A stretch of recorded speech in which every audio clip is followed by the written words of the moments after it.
Mark Hammer, if you lead us in the pledge, please. I pledge allegiance to the flag of the United States of America and to the republic for which it stands, one nation, under God, indivisible, with liberty and justice for all.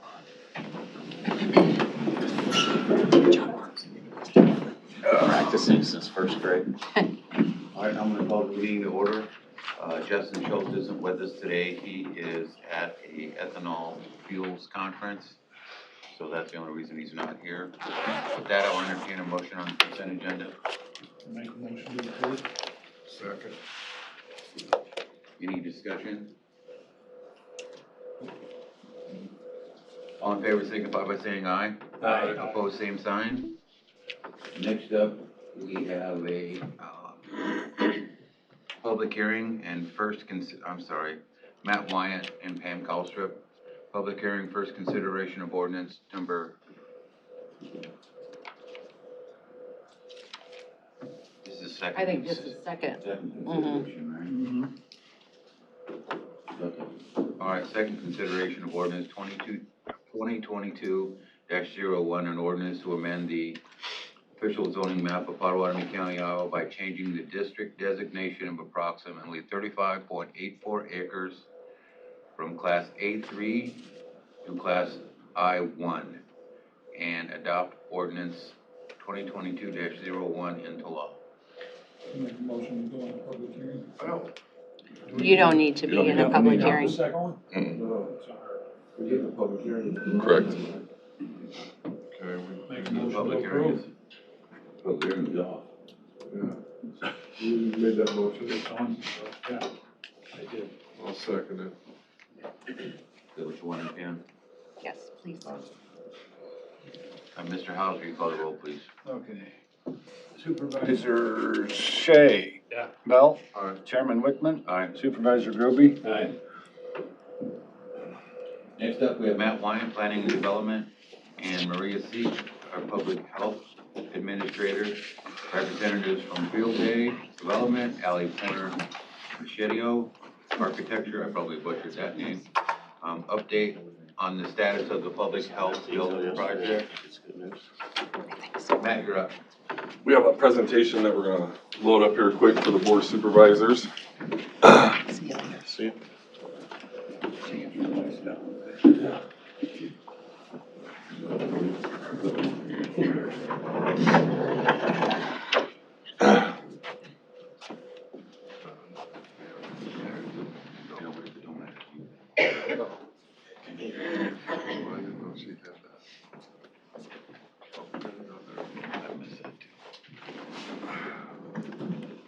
So to start us off with the presentation, I would just like to say that the public health staff and supervisors Wickman and Shea have, we've gone through a number of different planning sessions that have involved one from all of our public health staff coming together and really working on that programming aspect of it. I did give you kind of the glance at what the floor plan was that came out of it. And then today we're here to really kind of go over what has come on the exterior design and kind of choose where we go from here. So I will turn it over to Todd. Can I borrow that mouse? Yes. It reaches. Give it a shot.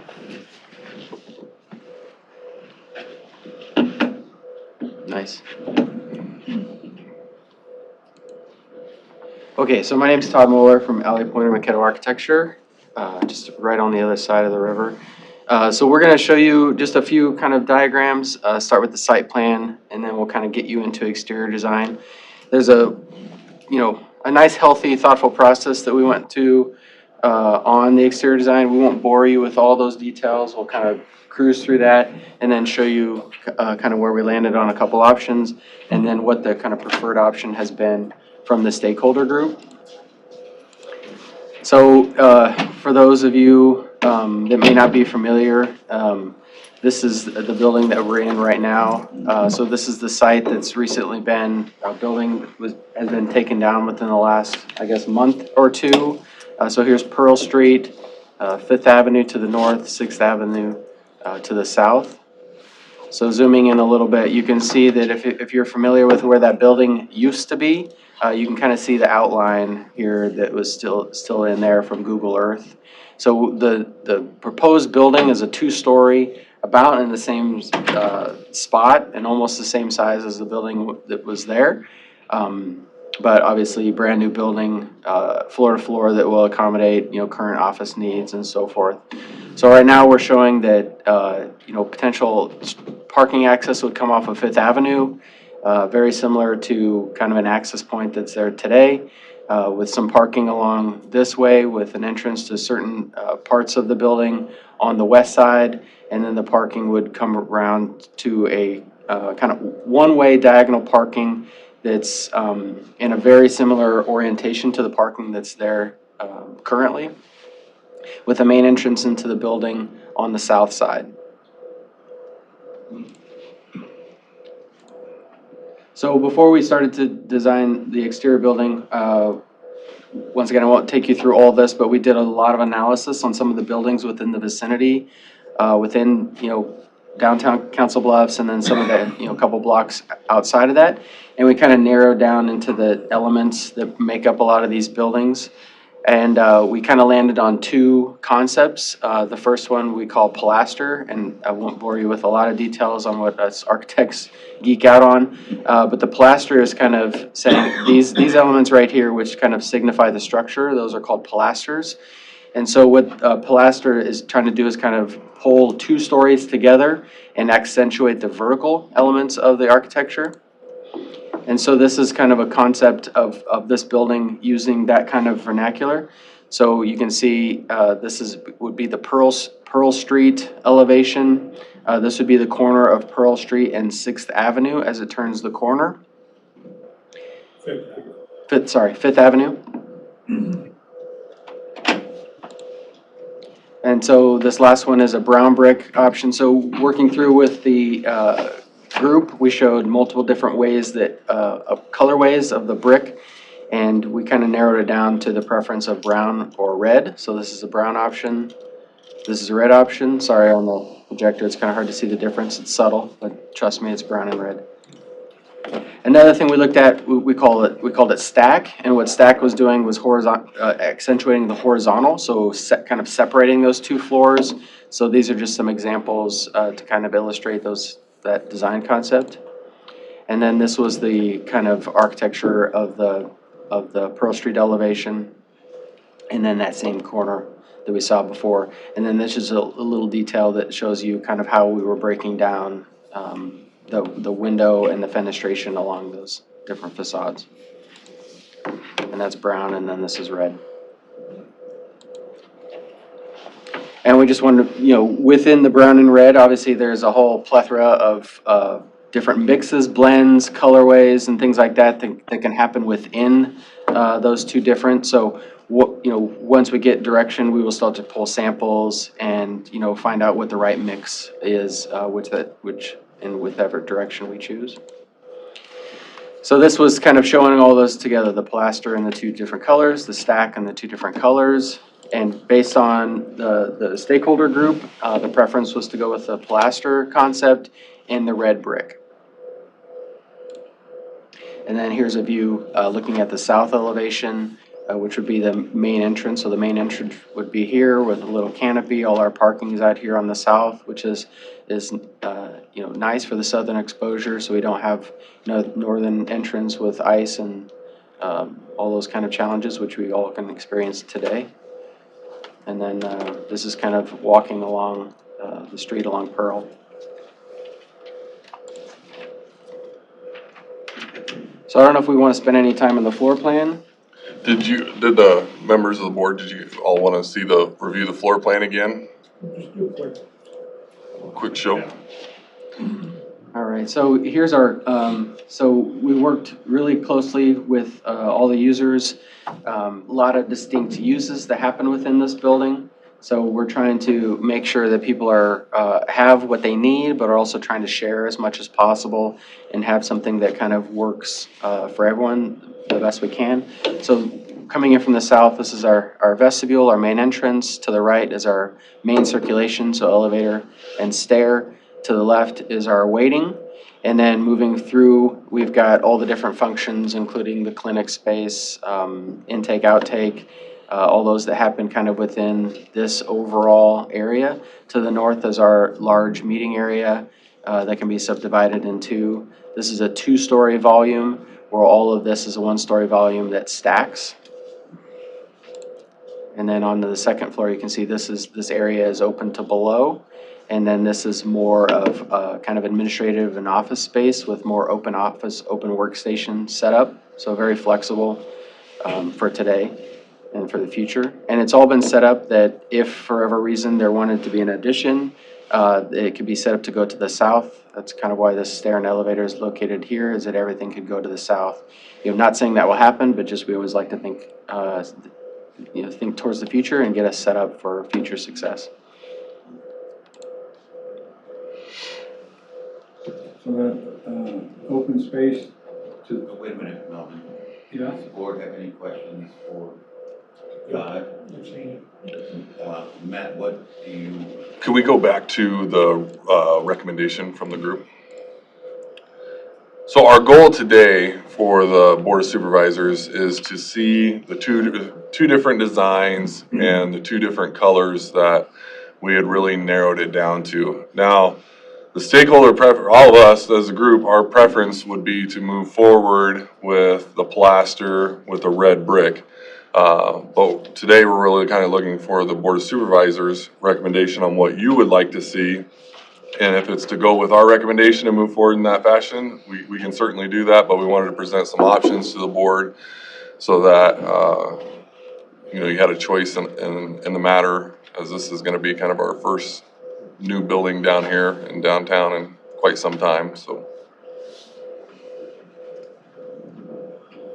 do you need, does the board, need to have another look at those 2 designs in different colors, or? I'd like to have, at least today, I would like for this board to get some direction to the building team on which direction we're gonna go as far as the design and the color, so we can start to formulate some type of cost of what this building would cost to build. That's the goal for today. I like the stakeholder preference myself. You guys went through the process. I think that worked out good for me. I mean, the price is the same for all 4 or not? Pretty much. Pretty much. That was one of the questions that came up during our stakeholder meetings, right? They showed us. I mean, pretty much. Well, Like, that's just you and say, yeah, everything's pretty much the same. So it was- Now until the bill shows up. That was the exact conversation we had in those meetings. We started off, we had a number of different designs that we could have looked from, and we were all talking about that. Well, because us, on the county, I will say on the county side, when I say us, myself, Maria, Tim, and Brian, we're looking at the different designs and we're like, well, maybe we like this one because it's gonna cost a little bit less. So we just kind of stopped at what we were talking about and said, back to, the architects and field day, and are these 4 designs relative in cost about, you look at the 4 different designs, are they pretty much gonna cost us the same thing? We're not talking about millions of dollars in difference. We're talking like there could be a couple $1,000s in each of the different designs and costs. So that's why the process that we're taking to construct this building, by not just going out to the hard bid, is through the timeline, we're coming up on that point where we want to narrow down our options so that way we can send out an RFP, get our contractor on board, and start coming up with a more detailed budget for what this building's going to cost. So if you're looking at this thinking, well, is that one going to cost me, this one's going to cost me $8 million, the other one over here might cost me $9 million. We're not talking about an $8 or $9 million difference. We're talking about, what do we see as what you want to see sitting on the corner of Fifth and Pearl. Hey, Todd, would you pull up the stakeholder preference building, please? Or zoom that in, or however you want to do it. Okay. The only difference really between this building and the other building are those muntins that are in the windows. and that's those bars. I learned that from our class. So now, Todd, look at the other design. As you can see, there isn't that much difference between the building. I mean, there's a little bit of an appearance difference, that's all there is, gotta be. And I certainly don't want to give you a number that certainly would be wrong, but I would say either one of those are probably within, is it fair to say within 100,000 of each other, maximum? Yeah, without being a contractor who would actually build it, you know, the main difference is kind of this horizontal band right here that splits those verticals. So there's, you know, a little bit more kind of maybe construction connections that would happen in that area. So, you know, looking at it from a trade perspective, as I go back the wrong direction, you know, this way the mason's able to just stack straight up, not have to stop, not be interrupted by these details right there. So if you're looking at ease of construction, this is probably easier and is gonna save you a little bit of money. Probably not a lot, like you said. And the red versus brown, I would say there's no cost difference in the red versus the brown. So if you're looking for the most kind of efficient, the brown one, yeah. So if you're looking for the most kind of simple building to construct, this is probably the one of the two. But like Matt said, it's not, you know, we're not talking millions of difference, we're talking, you know, thousands.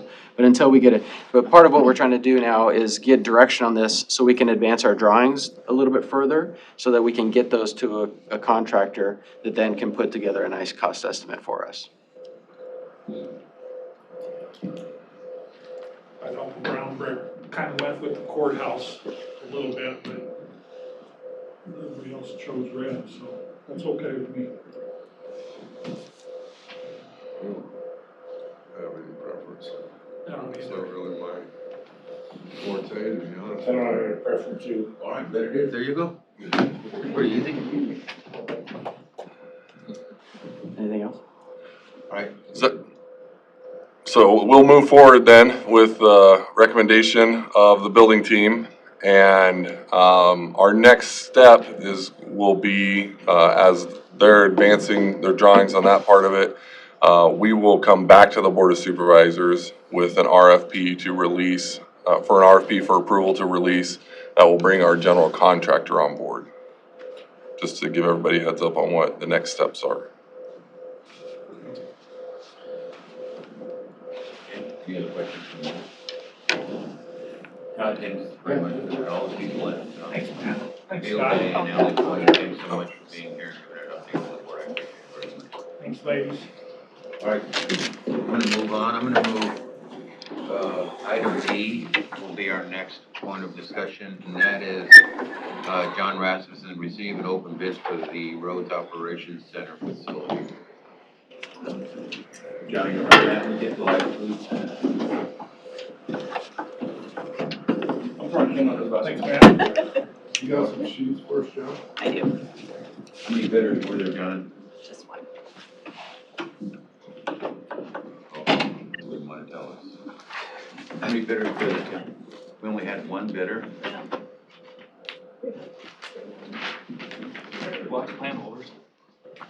Why is that? I don't know, we actually had quite a bit of interest from two other contractors that asked us a ton of questions, so. Maybe one of them. Yeah, So why didn't you bring bid today? Howie just got too busy. so we have Yeah. So we've got a bid from Miko Hinney.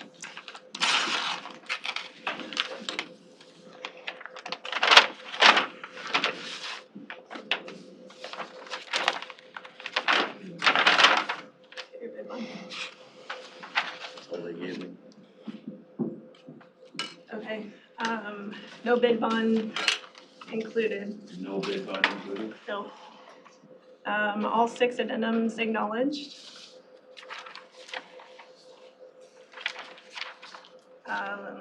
Lump sum base bid is $9,700,000.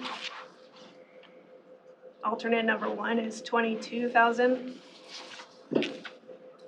And number of calendar days is 630.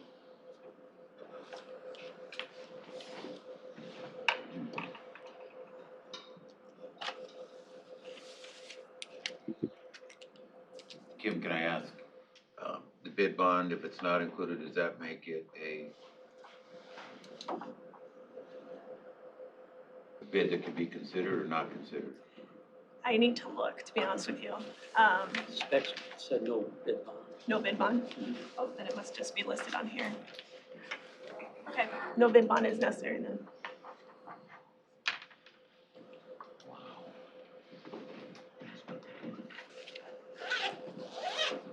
Okay, John, what's your plan to move forward here? We'll look through this and bring it back to you guys. Okay, What was the, I thought we had here, what was the engineer's, We were at 7.5.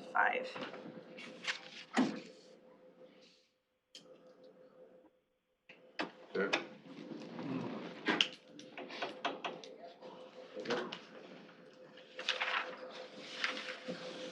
Is there a motion and a vote to open the bids?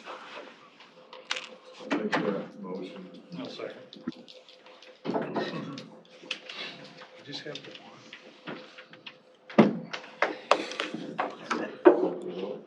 Yeah. all in favor, signify by saying aye. Aye. Same sign. Okay, John, take a look at that. You know where that's at as far as our budget goes. Come back and let us know what your recommendation is from the board, for the board. It's certainly a little higher than I think this board member anticipated. I don't know if that's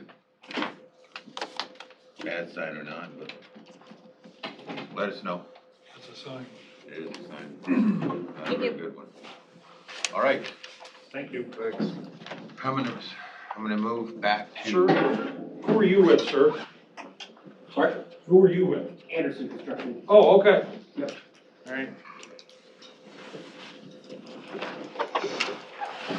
Move back to item C on the agenda, and that's Tom Common, Manager of Regional Water, update on the rural water extension to Pioneer Trail.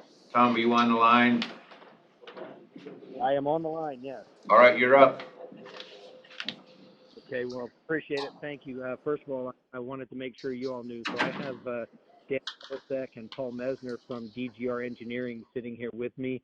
This is the engineer firm that we have contracted for the project. And we had extensive conversations with Doug Drummy over at Council Bluffs Waterworks on what it was going to take to get this done. As you may have already heard from Matt, we had the opportunity last week to sit down with, it seemed like almost the entire city council. We had the mayor, his chief of staff, and a number, Brandon, and a number of other folks from the city in, and we discussed our plan on how we're going to bring water to Pioneer Trail. After going through all of their concerns and looking at several different maps, the decision was made then to go back to the connection at Wabash, doing the Harry Langdon Boulevard Wabash connection. The caveat being that we are going to install 1,100 feet of 12-inch ductile iron pipe to make that connection a higher pressure zone than what it was. That we're going to cost share with Council Bluffs at Waterworks, and that will allow us then to go ahead and run the line that we had. I hope I didn't get ahead of myself and make sure that you guys did see the route that we had planned to come off of Wabash and not just coming out along Pioneer Trail. Mm-hmm. Yes. I've kept him informed of that, Tom. This is Matt. Yes. Oh, okay, good. So the difference to us at this point, by the cost of the 1,100 foot of the ductile iron pipe, the blessing of that is that we are able to eliminate the need for one of the two pumps that we would have to have done on it to keep the pressure that we have at the top of the hill at Pioneer. So we're looking at a total project cost of somewhere between 4.5 and $5 million. But the good news is we had already pre-ordered a bunch of pipe before, so the pipe that we would run after we put the ductile in, obviously we'd need to order that. That was not something we had presupposed as a cost requirement. But we do have about $350,000 worth of pipe already on order that we did back in December when we were originally planning to come down from St. Johnson. So it's going to be a much shorter, obviously, line to have to run. And we believe that we will be able to start the bid letting process by summer of this year. We may even be able to begin construction if everything, and I always plan on nothing going right, but if everything actually goes well, we could actually begin the process on design build in the fall of this year. But more realistically, I would expect that to happen in the spring, and then we could actually have water flowing by, I'd say by September next year, we would have water flowing out the Pioneer Trail. Good, Mark? Tom, wasn't the original cost on that right around the $3 million mark?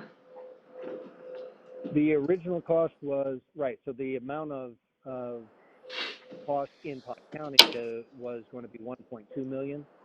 And then we were having to pick up about a 1.7 or 1.8 million on the cost from the county line down to and connections to Glenwood Municipal. So now it's 4.5. Where are you going to get the funding for that? Well, we've already begun the process of dealing with SR.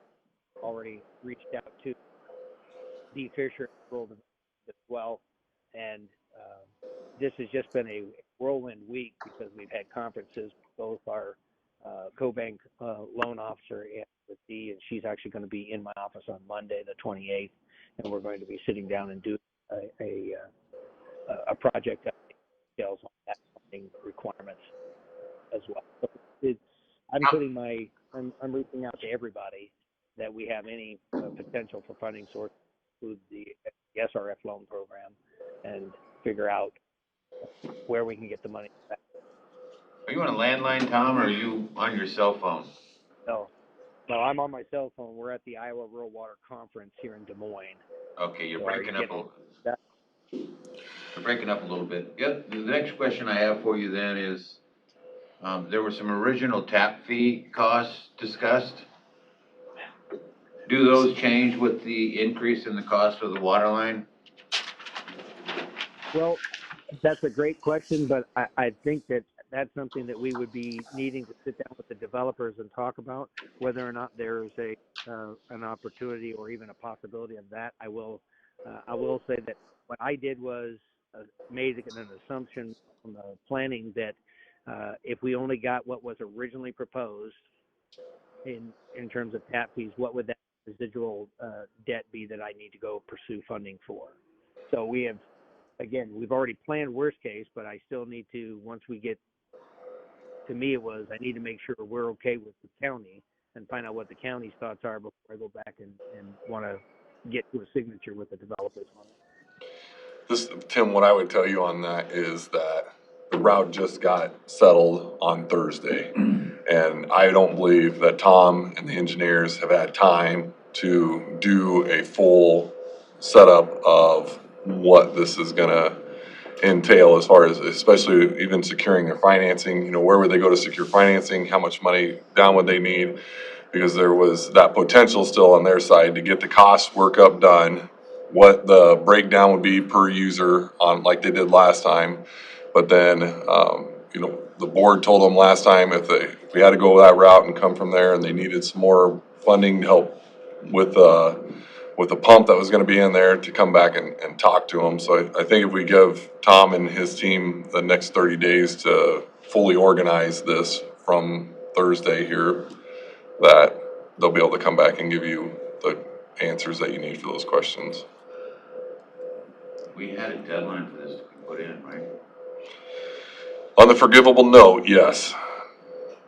And also in that discussion with the developers, that there were some options available to them to prepay those tap fees and save some money down the line. So I think That was with regards to the Glenwood agreement, because those fees went to Glenwood. They put a sunset. that wouldn't be the same here.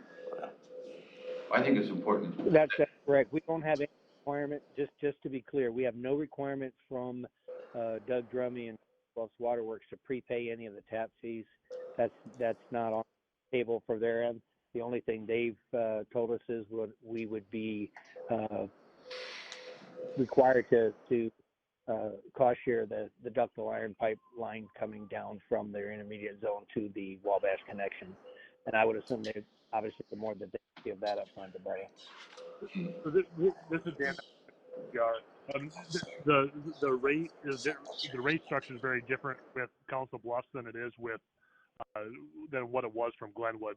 Glenwood had a per customer essentially system impact fee that they were going to charge for every single customer that comes on the system. The rate structure is very different from Council Bluffs, where they'll have more of a connection fee associated with the actual cost to install the ductile iron pipe and the meter building that will meter the water to regional water, and then beyond that they just have a flat rate for the water consumed in a monthly minimum. And so some of those costs are going to scale a lot different, where this will be more of an upfront connection fee cost related to actual construction and have less to do with the exact number of customers that come on. I think your question was what that's going to impact that's going to have to the actual tap fee that the developer pays, and that's really what we have to work through.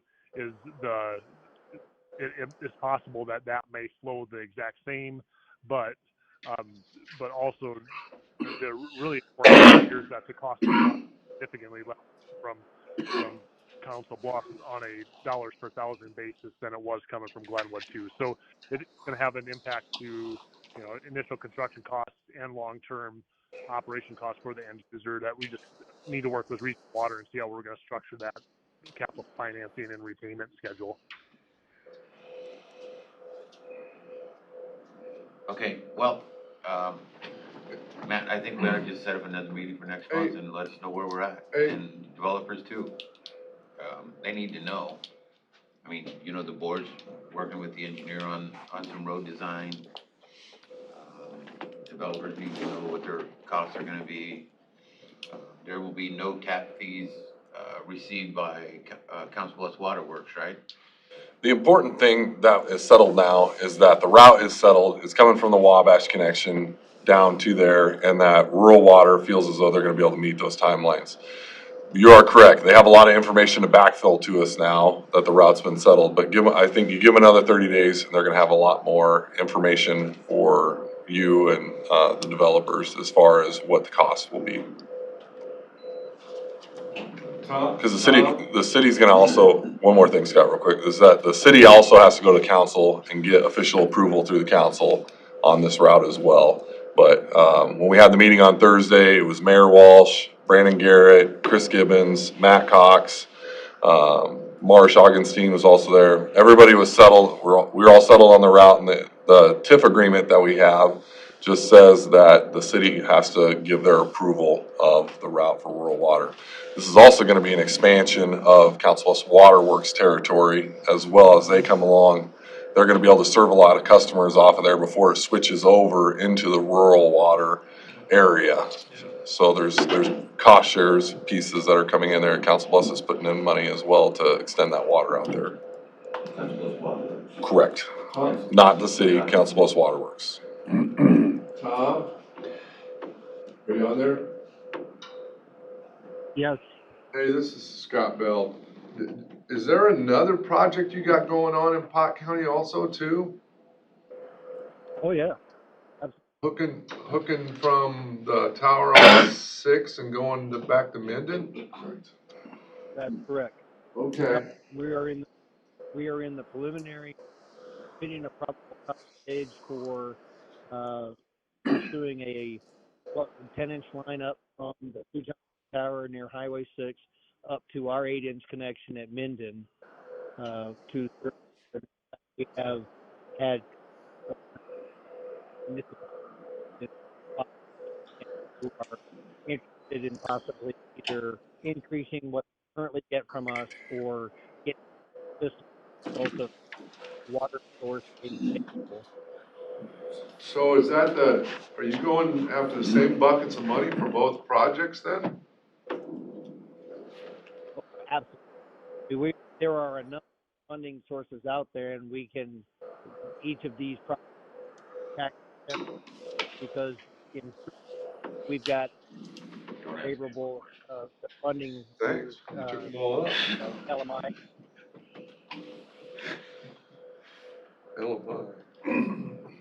Okay, thank you. Any other questions for the rural water people or for Matt Wyatt? Mark Hanwright, do anybody have any questions for Mark? Mark, do you have any comments you'd like to make? I was just asking Matt out of personal curiosity where it broke from Council Bluffs water territory to rural water. I'll show you on the map, it's just down south, or it's just past Pioneer Acres, so Council's Waterworks actually would catch a lot of those To subdivisions. get a decent amount. Yeah. All right, Tom, Matt's gonna get you on the agenda in about a month. Hopefully you can be in person and, Yeah. give us another update if you would. Absolutely. Okay, Happy to do it, sir. all right. Thanks, Tom. You're welcome.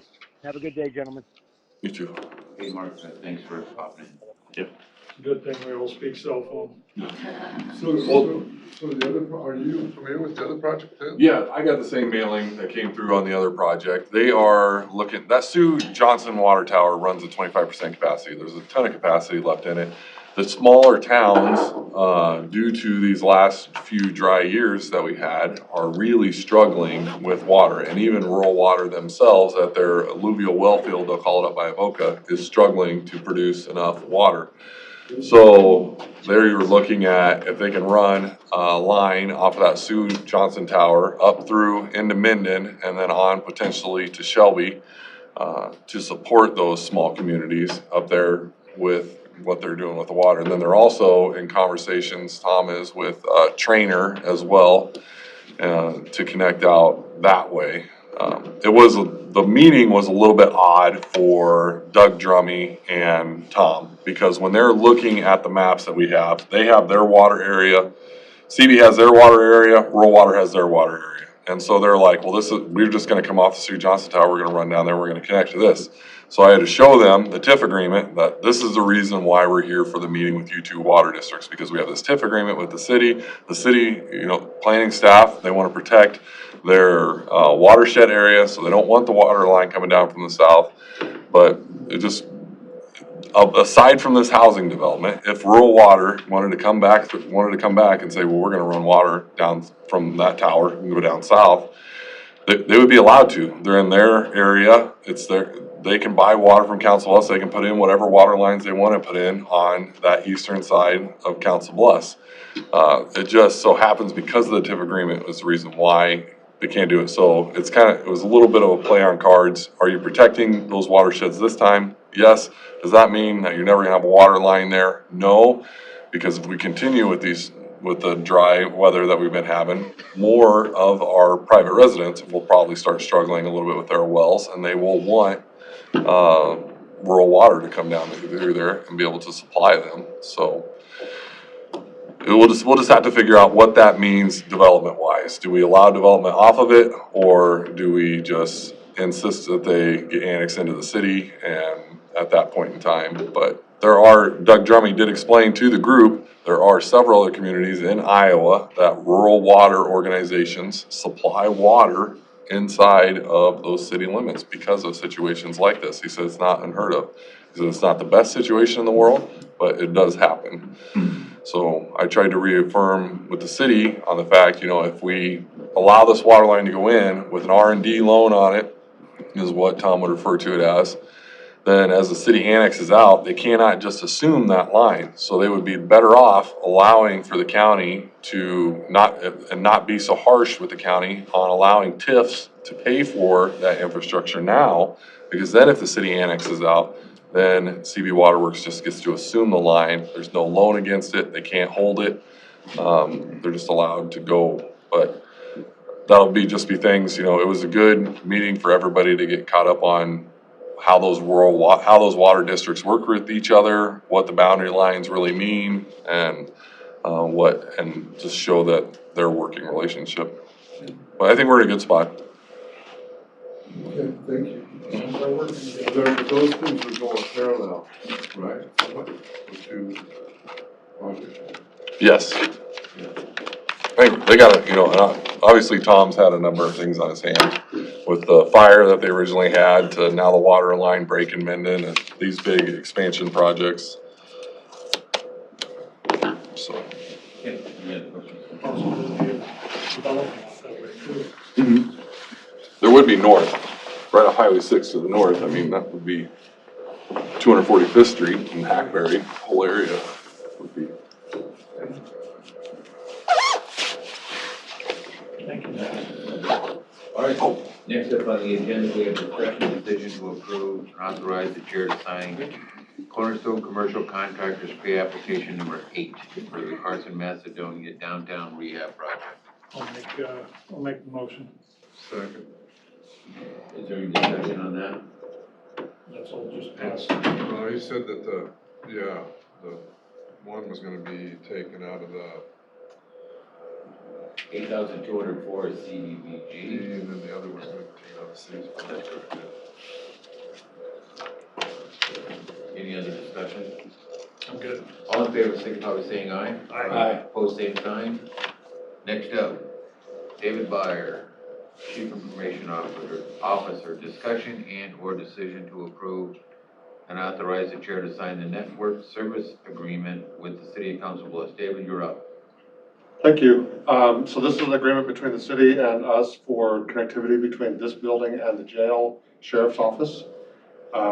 There's fiber between here and there. They also built a spur off of the loop on 16th from to the jail to connect us. She didn't put the color piece in this one that we got in the email that you sent, that broke down the difference. What's the question? We're gonna go through all those, right? There was a colored. I sent you a list of kind of just the general connections that we Right. have in the county. Yeah. But this is just for the one between here and the jail. Right, but it's not in this packet, okay. So, this is just agreement for fiber between here and the jail. Right. That we're using, that the city is giving us, as part of this deal. So it would be a 1-year agreement at first to essentially test the relationship. And then after that, it would be a 3-year term going forward, at $750 a month for that service. So it's $9,000 a year in perpetuity, is that what? It'd be $9,000 a year for the first year, and then a 3-year term after that. So 4 years essentially. Yeah. And then, if we wanted to change it, we could supersede it with another contract, but I don't foresee that happening. In comparison, we used to have this, connection between the two buildings with Cox, and that was $2,000 a month. So this is quite a bit cheaper than that. We also have the point-to-point connection between the two buildings, which is aerial or microwave. So we like to have 2 connections between all of our buildings, one below ground, one above ground for redundancy. So we'll be dumping the Cox agreement. We already have done that. So, what, is this, the city actually owns this, or they someone else? We have an agreement with ICN Subcontract? that goes from roughly along 16th. And then the city built a fiber connection from that line into the jail. So roughly at the intersection of Nash and 16th, they cut over into the jail. And they built that and paid for that. Yeah. And so this is just a monthly service for all of that between here and there. This is actually started already? We're using it actually right now. Right. We've been using it for 6 months for free, if you want to look at it that way. Okay. The ICN is still out, that's the Iowa network, right? Yep, That's still out there, huh? I thought. very much. Someone said, did they update all their stuff? Oh, did they? Yeah. Okay. I'll make a motion to approve. I'll second that. No escalator in there, I mean, the ongoing. I mean, at the end of the 4 years, I would expect an uptick in the price, but, you know, we won't know until then. Is there anything in between those two connections that really requires much maintenance then? Yeah, there's switches and routers and things of that nature that Between the, could go down, you know, or, between 16th and the jail? and that's why we have the point-to-point microwave in case something crazy were to happen, or it would be down. In the agreement, it also does have some proration if it were to go down, we would get a discount Right, each day. But I don't expect that to happen. right. Okay, thank you. And legal approve this too, right, David? Yep, Matt took a look at it. All right. We have a motion and a second. All in favor signify by saying aye. Aye. Opposed, same sign. All right, next up, we have Becky Lenahan, Tax and Finance Officer in the Auditor's Office. Discussion and/or decision on setting a public hearing on the Potawatomi County's maximum property tax levy for the fiscal year ending June 30, 2023. And will approve publication request. Becky, you're up. I think this probably was attached in your packet. It's just the max levy, proposed property tax levy that we have to publish in the paper. It's another step to the budget. And then we'll have the public hearing on March 8th at 10 a.m. to approve the max levy. Using the maximum property tax figures based on the same rates as last year. All right, these are just maximum levies, right? Yes. And that's part of that new requirement that the state put on us a That couple of years SF, ago. I don't know. Yeah, the Senate file. All right. So, When do we need to have the meeting? March 8th. March 8th? I just need to have you okay it today. I'm sitting that public hearing and to approve the publication. A motion to approve March 8th.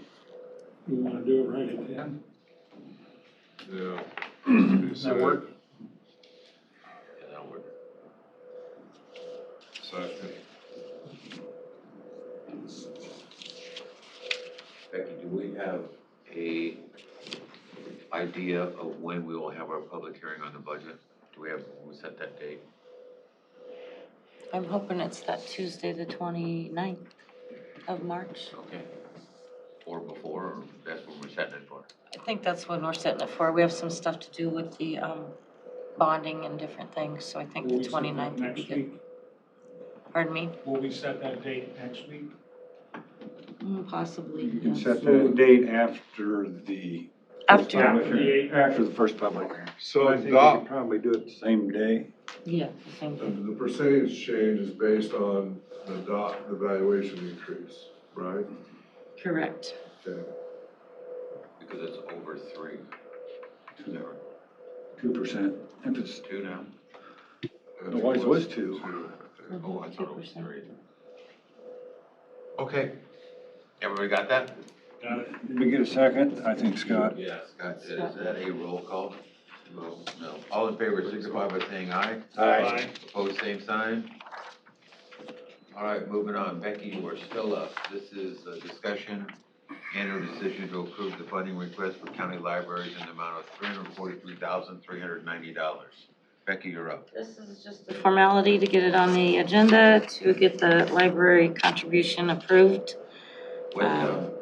We did not increase the levy rate, just they did increase in what tax dollars they'll be receiving due to the increase in valuation. How much increase in tax dollars did we get from last year to this? Is 4%. Last year they got 329,600. This year 343,390. 329,600, you said? Yes. Make a motion. Make the motion. Yes. Second. Any other discussion? Any other discussion on favor signify by saying aye. Aye. Opposed, same sign. Jim, thanks for being patient. Sure. Next up, we have Jana Lemrick, our Human Resource Director, and is Mike gonna be on the phone? No, he's out of town, so he's out of touch, but we chatted before he, Nina, FNIC Group, down in Mexico. update discussion on the fiscal year 22, 23. Employee health insurance. Jim, or I should say, Jana, you're up. So keep one of those, and one of those. And Jana's gonna give 3 handouts. Oops, I didn't keep one on the graph, but thank you. You're welcome.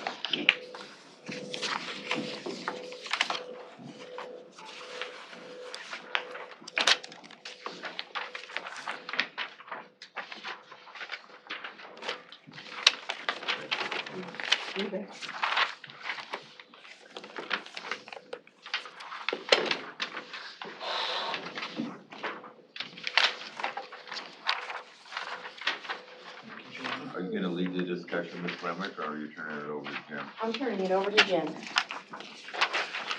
Okay, I think everybody's got the handouts now, so we can begin the discussion on the medical insurance renewal through the IGHCP multiple employer plan. Yeah. Is up July 1st. The county, the overall IGHCP renewal was very good. The county's claims experience was pretty poor. The county ran 128% loss ratio from claims versus the premiums paid in. So significant amount more claims. The IGHCP pools all of those employer groups together and comes up with one single renewal, which the original shows on the July 1st, 2022 at the bottom right. You'll see 4.41% is the proposed increase from Wellmark and including the funds for the partial self-funded program. The second handout illustrates 2 reductions from that proposed renewal. Yes. And the reductions would come from reducing the amount the county pays into the partial self-funded plan, using the account balances in the partial self-funded plan to continue to shore up the claims experience. We showed 2 options. One, so on this page, sorry it's a little bit small, you'll see the 3 at the bottom in the gray shaded brackets. The first one is the original renewal. The second one reduces by $100,000 the funding. The third one shows a reduction of $200,000 to the PSF. We, looking at the history and the recent usage of the PSF account and the claims experience of the county overall, recommend we accept the Wellmark Blue Cross Blue Shield renewal. We feel that we could take a $100,000 reduction out of the budget this year, but probably need to have some serious looks to making some plan design changes down the road based on the continued high claims usage from the members of the plan. So let me pause there for a second and see if there's questions that jump out right away. The third handout, the colored handout, shows the history over a 3-year time frame. Up top, it shows what your funding into the PSF has been, so you can see the step downs over the prior 2 years. So we've reduced funding into the PSF from where we were. The red chart shows the volatility of the claims. Right in the middle, you'll see where it took a drop, and that was the beginning of the COVID, and almost all of our plans saw this big reduction in claims usage, but then all of a sudden a spike back with delayed care. The dotted lines are trend lines showing now the trend of the claims has gone above the trend of the premium for that PSF. The county has done a great job in building a reserve account in there, but we don't recommend being too aggressive using that account because you'll end up having to fund that back at some point. How much is in the PSF now? About 1.2 million, What was it last year? about 1.4 million, We lost 2 million. 200,000. I mean, 200,000, but we paid down a percentage of that, right? We took money out of that to help out with the insurance costs. What did we take out of there last year? Do you recall? Yeah, it was about 200,000. Okay. Are you recommending that, we cover the entire cost of the increase in health insurance without buying down anything? That's our recommendation, yes. But understanding that the budget's tight, the account balance is sufficient, that we could do the 100,000, we don't feel would have long-term impact to the county's surplus. Mitch, what did we figure? Did we figure 85? I think we figured 275. That we were gonna pay? That we were gonna pay. Well, we were gonna buy it down 85,000 or something like that, is that right? 75. Because the full increase is That's what we about thought. 385 if we bought it down to 275. No, we were at 275, weren't we? That's what I thought it was too. Changes everything. The prior year, on your one handout up at the top, you'll see the prior year was 8.7 on this sheet in this top box. Okay. And the full increase would take it to 9,116. What does that mean? Well, you said it was 380 something, right? Yeah, 385,000. These are the same sheets that, Were what's her name, sent us? Denise? Denise, yes. Okay. Yeah, from the IGHCP. Where we get the 275? I don't know if there was automatic discussion to reduce. I don't recall that. Who's online? Somebody's there. Doesn't really matter. Okay, that will be, that's going to be part of Mitch's discussion on items to figure out where we're at with this. So our total increase is 385, and we get 1% of that increase. No, we get 11% of that increase from the employees, right?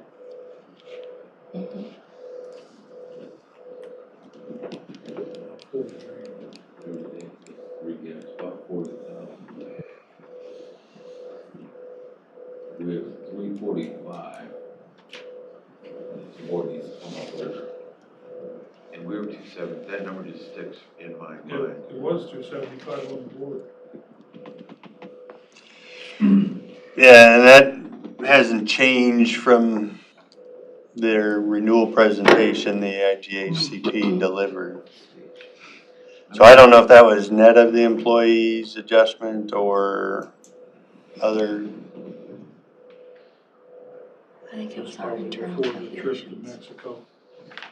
Oh, Jim, what do we pay in every month to the partial self-fund, do you know? Down at the bottom of that page, you pay in, you have to add the two lines together, but it's 97,865.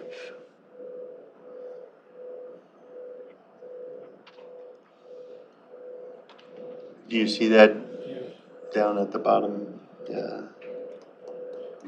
There's a single column and a family column, so you have to add those two together. So the annual amount is 1,174,000. At the very bottom of that page is the PSF. And what did we use out of the partial self-fund last year? The partial self-fund, I think, well, if we look at it in two pictures, July through December of 2021, we used 807,000 and we paid in 588. In the prior 12 months, so July of 20 to June of 21, we paid in $1,000,004 and we paid out $1,005,000. So it was about $88,000 use in that Was that, 12-month period. was that also that 200,000 that we used? Correct. Okay, So so we part of kind of that, moved ahead, but yeah. isn't there a state law about our amount we can keep in there? Nope, there's no requirement for you. Some of the districts pay as they go and don't have a reserve account. We think the reserve account Okay, keeps the balance between the good years and the bad years. And about once every 3 years, we would expect the claims to spike, a little bit out of the usual. are we in that pattern right now? We think, yeah, the last 6 months was out of the norm, but used up the 200+ thousand. I'd like to see where we were first 2 months here. That'd be interesting to know, January, February 22. I can tell you, I ran those numbers.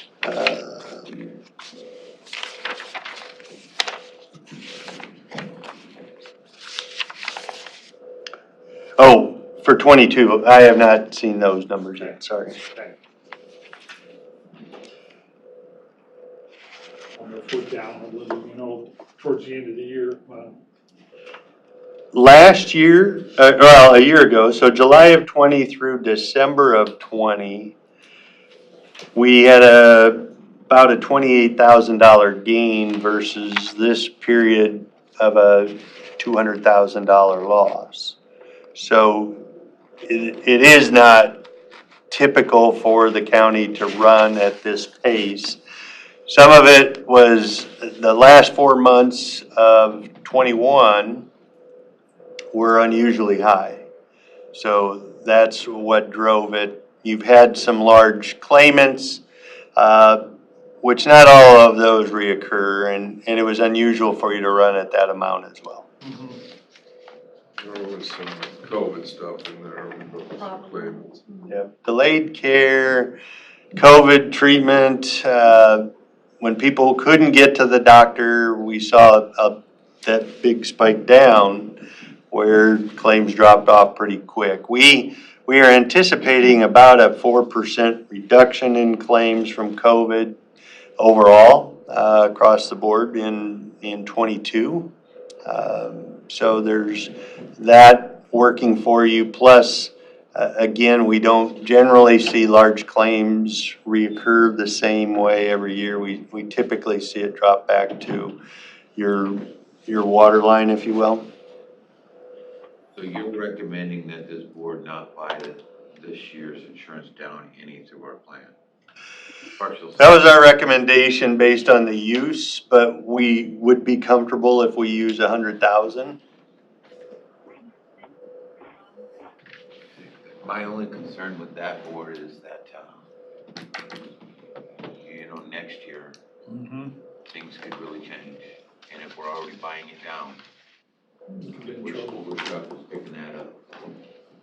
I don't recommend that we say to that. I think that, the original number that I believe we're right, Brian, is that 275 number sticks with me. Sticks with you too, right, Mitch? It does need to. Is that It's on the too- board. Is that 275, that 385 minus paying down 100,000? Is that why we're thinking 275? I have no idea. I can't remember. We're gonna look at it here in a minute. Okay. In our budget discussion, to get our memory back together. The, take that 385 increase and you take the employee's contribution out, we're at $345,000 more this year than last year. We budgeted so far 275 to pick that up. We're 70 grand short. Mitch, in our budget discussion, we'll take a look at that and see what we want to do. I'm open to whatever the board wants to do. However, I'd caution us about buying down anything this year. Here, it is a 275. We had it on the board, and I wonder if it isn't what you just talked about. That's what I'm thinking it was. Yeah, I took Was- a picture of that. After we bought it down Right. to 275. We're using 200,000 of the partial self-fund, right, to take it back to $1 million, so I don't know if that happened or not, but. No, yeah, we We'll did get to talk, that later. Well, we yeah. had it 275 on the board. I think that's, So that's what we were using. $68,000 difference. I appreciate your recommendation on that. One thing we don't want to do is get that fund to the point where Right, where then you're we can't recourse, help right? ourselves at all. In addition to There was a pretty good discussion at the IGHCP about some tiering of the renewals based on loss ratio, and they said there was 10 groups that would have gotten a 12% increase, which Pot County would have been in that group. So, of course, we would not be in favor of them doing any tiering. We think the overall level pooling across all of the groups makes the most sense. And based on discussions we had with IGHCP, I don't think there's any traction on that. Okay. Wow. A little fewer trips next year would help. Yeah, right, exactly. We all need a vacation. so in regards to how we move forward with this, it sounds like we're gonna have some further budget discussions. Today, right, but then the board will need to vote on which way they approve, so would you like me to put that on next week's agenda? Yeah. Okay, and do you want Jim or Mike to come back? Think we need it, do we? I can be available if you think that would be. I think it's beneficial for the board if they have any questions. Maybe we won't. We'll let you know after we Okay. go through our budget discussion here with Mitch. Because you're from Des Moines, right? No, I'm from Omaha. Oh, okay. Yeah. Okay. So the balances of our self-fund, the highest it's ever been is what, About 125 or something? Yeah, if you go back to, Well, I go back. I think it was July of 20, I go to August of I go 20. to July of 18, it looks like it was just maybe $1 million even, I guess. Right. And then it's always been above that ever since, right? That's correct. And Let's see. This self-fund red line is, what is that, the minimum is you got 150,000 or something? That's roughly what your funding into the account is, and then the green, it's a little bit of the same snapshot that's above. Okay. It just, when we stretch it out across the reserve, it doesn't give as good a picture about the recent usage of the PSF as the top. Right. But these last 18 months, 2 years have been pretty unusual, really. I mean, they're kind Yeah. of outliers in a sense, but. And we've seen, 2021 was a rough year in the healthcare industry, doesn't matter if it was private, public sector. Most employers saw a pretty significant increase in claims that came. So the actuaries and trends from the hospitals have indicated we think we'll see better terms in '22. But there's some recovery still yet of delayed surgeries. You know, with the recent COVID easing up, they're going back to more elective type surgeries or non-emergency surgeries, where those were shut down for a while again.